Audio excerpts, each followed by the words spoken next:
Salam sejahtera untuk kita semua, salam olahraga. Perkenalkan, nama saya Ari Mikael Saragi selaku moderator dari kelompok kami yang beranggotakan ada Andre Wijaya, Joshua Samuel Rumapea, Fajar Jiri Dinata Situmorang, Muhammad Erwin Syahputra Nasution, dan Rizky Ananda Utama. Di sini kami akan memaparkan materi mengenai yaitu terapi fisik pada penyakit jantung atau hipertensi. Berikut penjelasannya. Pengertian hipertensi. Hipertensi adalah faktor risiko utama kardiovaskular penyakit dan stroke. Jumlah orang dewasa dengan hipertensi di seluruh dunia diperkirakan akan mencapai 1,56 miliar orang 2025.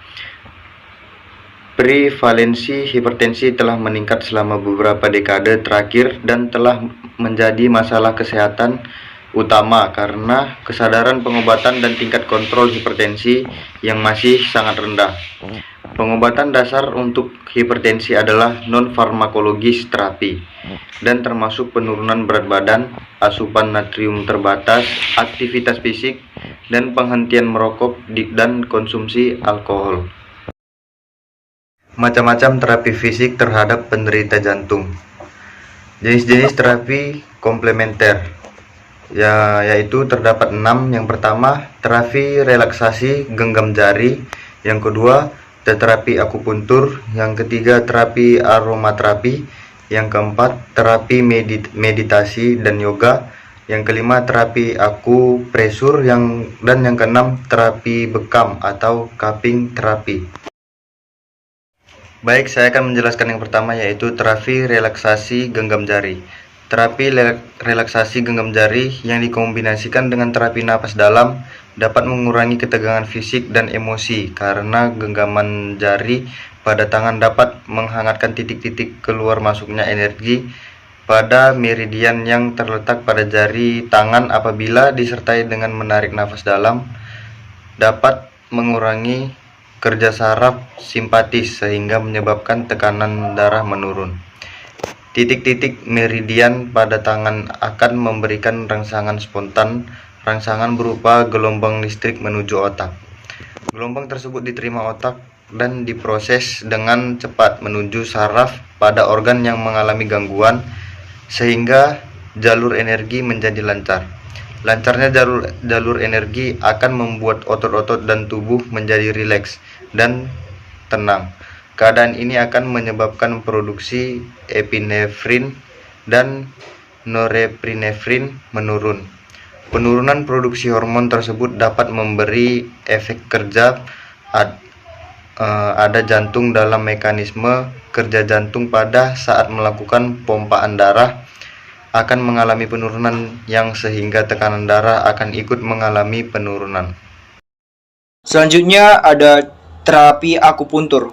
Terapi akupuntur merupakan pengobatan tradisional Cina atau metode non-invasif berupa penekanan pada titik-titik tubuh tertentu dengan menggunakan jarum. Efek akupuntur dalam menurunkan tekanan darah diantaranya dengan mengatur regulasi substansi vasoaktif pada endotel pembuluh darah. Salah satunya yaitu aktivasi dan pengeluaran nitrit oksida. Penusukan jarum pada titik akupuntur akan menstimulasi tonus saraf parasimpatis dan menekan tonus saraf simpatis. Parasimpatis dominan akan memproduksi asetilkolin, di mana ikatan asetilkolin pada sel endotel akan menginduksi terbentuknya nitrit oksida atau NO lokal dan di endotel, yang kemudian berdifusi ke dalam otot polos pembuluh darah, kemudian merubah aliran darah dan sirkulasi lokal dan terjadi relaksasi otot polos pembuluh darah. Hal tersebut sejalan dengan penelitian yang dilakukan oleh Suhia pada 2007 bahwa akupuntur meningkatkan NO dan meningkatkan fungsi sirkulasi dalam lokal pada lokasi tubuh yang dilakukan penusukan titik akupuntur dan meningkatkan fungsi sirkulasi darah lokal. Yang berikut ada aromaterapi. Jenis terapi aromaterapi merupakan terapi dengan memakai bau-bauan yang berasal dari tumbuh-tumbuhan. Rose aromaterapi dapat menurunkan tekanan darah karena mekanisme kerja aromaterapi melalui sirkulasi dan sistem penciuman. Ketika aromaterapi itu dihirup melalui hidung, molekul aromaterapi masuk melalui membran rongga hidung dan kemudian ke olfaktori. Olfaktori adalah saraf yang membawa impuls dari indera penciuman hidung ke pusat kendali otak. Olfaktori terletak di bagian atas hidung. Otak memiliki fungsi inti yang mengendalikan seluruh sistem yang memiliki fungsi inti. Otak memiliki fungsi inti yang diterima di otak, kemudian hormon endokrin akan terstimulasi. Sistem endokrin adalah major regulatory force dalam tubuh yang mensekresi hormon ke dalam aliran darah.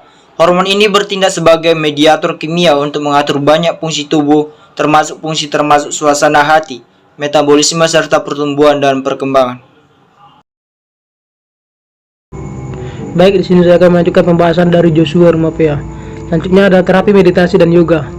Terapi meditasi dan yoga merupakan terapi fisik, terapi yang mengkombinasikan antara teknik bernafas atau pranayama, relaksasi dan meditasi, serta latihan peregangan atau postur dengan mekanisme penyatuan dari tubuh atau body, pikiran atau mind, dan jiwa atau soul. Melakukan yoga setiap hari dapat memperlancar peredaran darah karena rasa rileks yang didapat dari yoga membantu melancarkan sirkulasi darah dalam tubuh sehingga sangat bermanfaat bagi penderita hipertensi. Yoga ini terbukti dapat meningkatkan kadar B-endorphin 4 sampai 5 kali di dalam darah. Ketika seseorang melakukan latihan, maka B-endorphin akan keluar dan ditangkap oleh reseptor di dalam hipotalamus dan sistem limbik yang berfungsi untuk mengatur emosi. Peningkatan B-endorphin terbukti berhubungan erat dengan tekanan darah dan pernapasan. Ketika tubuh dalam kondisi tenang, maka akan mengalami relaksasi dan pada akhirnya mengalami kondisi keseimbangan, sehingga relaksasi pada yoga maupun meditasi berpusatkan pada pikiran dan pengontrolan pernapasan yang akan meningkatkan sirkulasi oksigen ke otot-otot sehingga otot-otot akan mengendur, tekanan darah akan menurun. Sekian dan terima kasih. Saya akan menjelaskan tentang terapi akupresur. Terapi akupresur merupakan metode motivasi berupa penekanan pada titik akupuntur tanpa menggunakan jarum. Biasanya hanya menggunakan jari atau benda tertentu yang dapat memberikan efek penekanan sehingga lebih bisa diterima dan ditoleransi oleh pasien.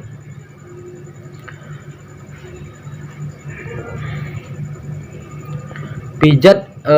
Terapi akupresur adalah cara pijat berdasarkan ilmu akupuntur atau bisa juga disebut akupuntur tanpa jarum. Pemijatan dilakukan pada titik akupuntur di bagian tubuh tertentu untuk menghilangkan keluhan atau penyakit yang diderita. Sekian dari penjelasan saya. Terima kasih. Selanjutnya itu terapi bekam atau cupping terapi. Terapi bekam atau cupping terapi merupakan salah satu terapi komplementer metode penyembuhan kuno yang telah dipraktikkan selama berabad-abad di banyak bagian dunia. Terapi bekam dapat dibagi menjadi dua kategori besar, bekam kering dan bekam basah. Bekam kering adalah proses menggunakan ruang hampa pada berbagai area tubuh untuk mengumpulkan darah di daerah itu tanpa sayatan, sedangkan bekam basah adalah proses menggunakan ruang hampa udara pada titik-titik berbeda pada tubuh bersamaan dengan penggunaan sayatan atau goresan kecil dan dengan menggunakan pisau cukur untuk menghilangkan apa yang sebelumnya disebut sebagai darah berbahaya. Ini merupakan akumulasi darah yang terletak tepat di bawah permukaan kulit. Efek bekam terhadap hipertensi adalah berperan menenangkan sistem saraf simpatik atau sympathetic nervous system. Setelah sistem ini tenang dan aktivitasnya berkurang, tekanan darah akan turun. Bekam juga mengendalikan kadar hormon aldosteron, zat nitrooksida atau NO yang berperan dalam vasodilatasi. Melalui zat nitrat oksida ini juga berperan meningkatkan suplai nutrisi dan darah yang dibutuhkan oleh sel-sel dan lapisan-lapisan pembuluh darah, arteri maupun vena, sehingga pembuluh darah menjadi lebih kuat dan elastis.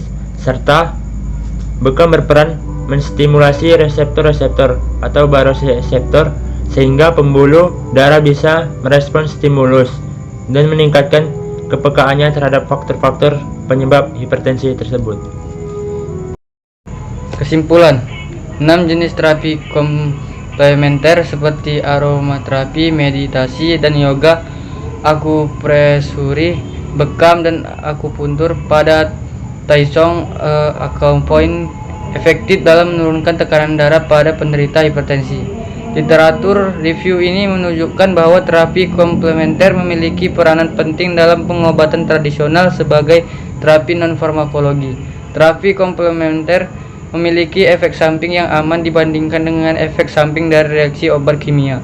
Pengobatan dengan menggunakan terapi komplementer juga mempunyai manfaat selain dapat meningkatkan kesehatan secara lebih menyeluruh, juga lebih murah karena biaya pengeluaran yang rendah.